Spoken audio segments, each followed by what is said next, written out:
Once the RFP has been submitted and the meeting planners receive the proposals from the different venues, they go ahead and choose the venue that they're going to have their particular meeting at. And this is really where the individual uniqueness of the event really starts to shine. And in some cases, this is done 2, 3, 4, even 5 years out. If we look at a big event like the National Restaurant Association show, they don't just take a year to plan it. Sometimes it's 3, 4, 5 years out in advance. If we went down to the Hilton down on Michigan Avenue right now and we asked them, how far out in advance do you have meetings booked? They might actually say they've got events booked as far as 2020 in advance, because really large events need a lot of space and they take lots of time to plan all the logistics. But once the site is selected, really the meeting planner begins to arrange all the support services that might be needed.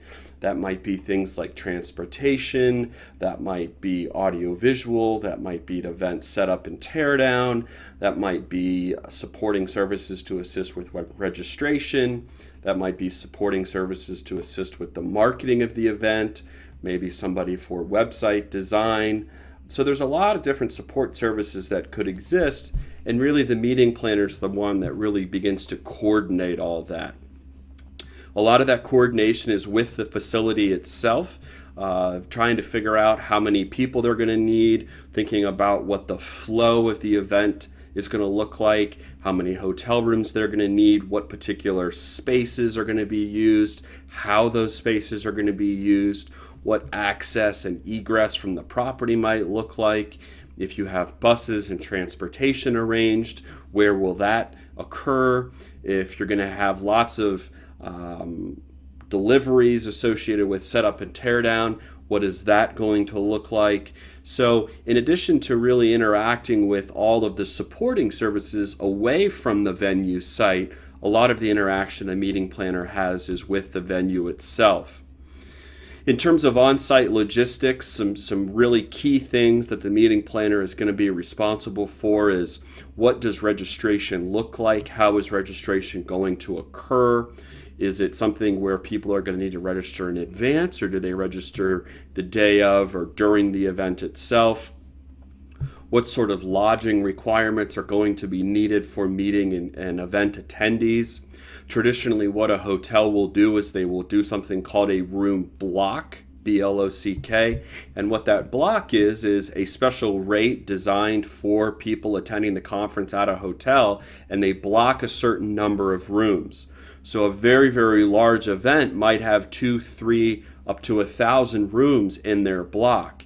And they make an arrangement with the venue to say, listen, we are definitely going to use these 1,000 rooms, and then the hotel won't sell those rooms to anybody else. They're guaranteed to go to people for the event. Now the problem becomes if a meeting planner doesn't estimate the number of rooms needed correctly, a lot of those rooms might go unused, and the the meeting planner still has to pay for those. And the argument from the hotel is, you told us you needed these rooms, we can't sell them to anybody else. If you're not going to use them, that's not our fault. We still need some money for them. So that sometimes gets a little interesting. We see some other examples of things that the meeting planner might have to coordinate. Exhibits, booths, all the printed collateral associated with the event, making sure that the event itself is following state, local laws in terms of how we handle labor. Do we have to have a organized labor, or a labor union, or a company like GES actually set up and tear down? What are the requirements in terms of food and beverage? What about max capacity of event space? Making sure that we're in compliance with all fire and safety laws. So there's a lot of things associated with actually making sure the meeting goes off well, even before any of the attendees come.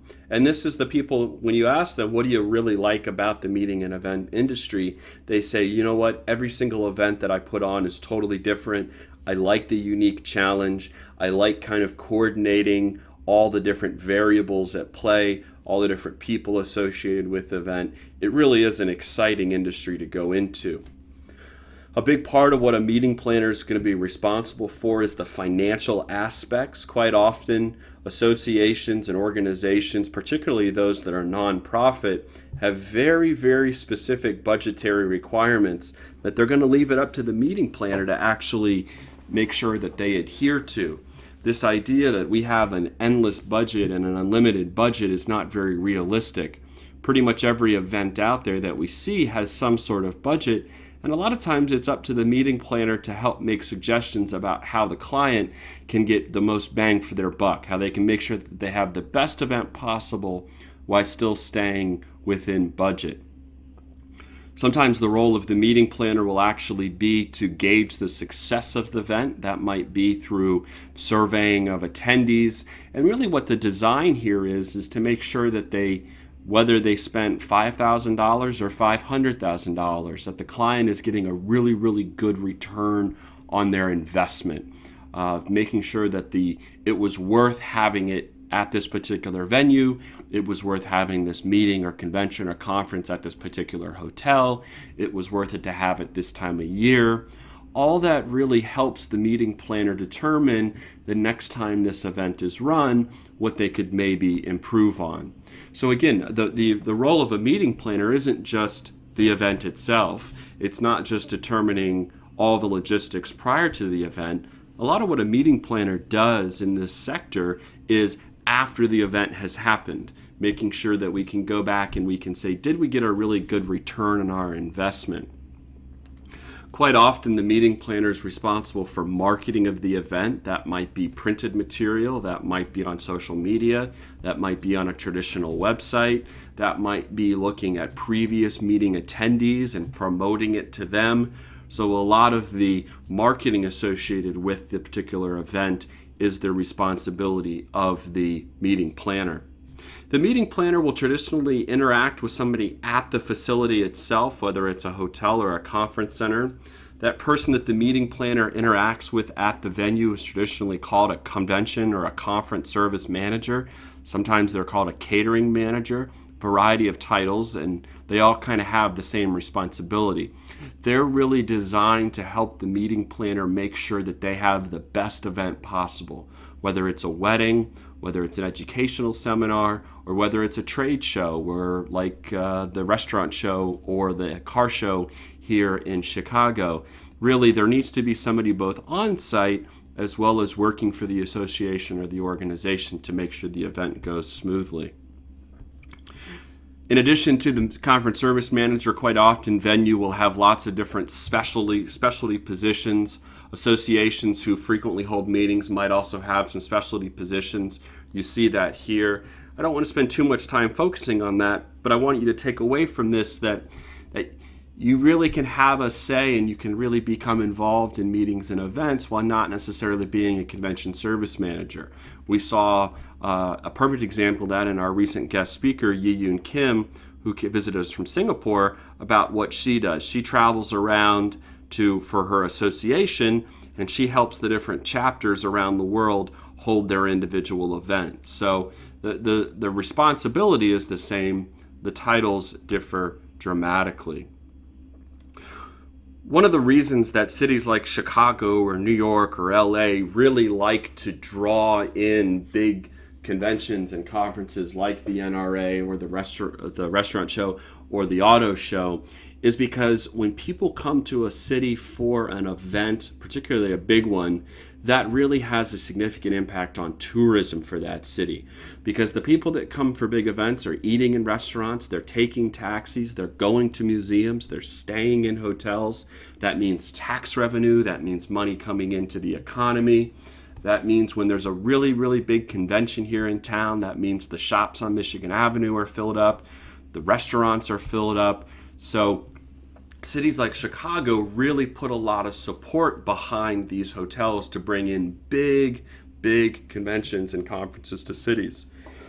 What that also means is that the cities need to make sure that the infrastructure can handle it. If we didn't have the great public transportation system, we have the orange line coming in from Midway and the blue line coming in from O'Hare, we really wouldn't be able to draw a lot of good conventions into this city if we didn't have the metro train, if we didn't have the bus system here, if we didn't have good amount of taxis, and we didn't let Uber and Lyft and the other rideshare services work here in this city. It would really make attracting people to this destination difficult. But because we have such a good city infrastructure, that really goes a long way to helping bring conventions to the city. So maybe if you want to go into this sector, you might not be necessarily a meeting planner or go to work for a venue.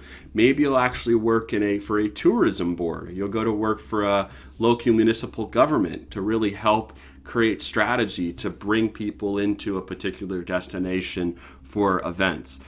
Cities really like events, again, because they bring in lots of different layers and lots of different revenue streams out there. In terms of another perfect example is that if we have big events related to sports, we just saw the Super Bowl last weekend as a perfect example. The city of Phoenix or the city of Tucson and the state of Arizona really, really loved having this big sporting event.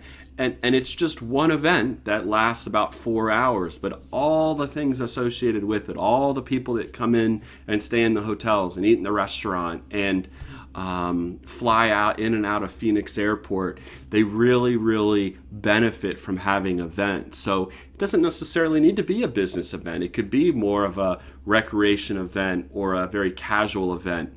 The city of Chicago put a bid in for the Olympics. They weren't successful in their bid, but the mindset is that if we can bring an event like the Olympics to Chicago, yes, during the event itself, we would get a lot of people come to watch the sporting events, but all those supporting ancillary businesses would really, truly benefit from having the Olympics here. So whether it's the NBA finals, whether it's Lollapalooza is a perfect example. It brings people to the city for lots of different reasons. When we talk about really, really large events like the Olympics, what we call these mega events, and the thing that really sets them apart from other events is they require a significant amount of capital investment into infrastructure for a city. The city of Boston just put in a recent bid to have the Olympics there. And what they're proposing is if they are successful in getting this, they're going to build stadiums, they're going to build new public transportation, they're going to modernize the road, they're going to put in they're going to update the technology infrastructure for the city. So when we see cities wanting to bid for these big mega events, it's not just as simple as saying, do we have enough restaurants? Do we have enough hotel rooms? The assumption is that you do, but these big mega events, whether it's the World Cup or the Olympics or the Super Bowl, they really have to make sure that the city itself has to have the infrastructure to support it. And in some cases, that means you have to do a significant amount of work in rehabilitating rundown sections of town.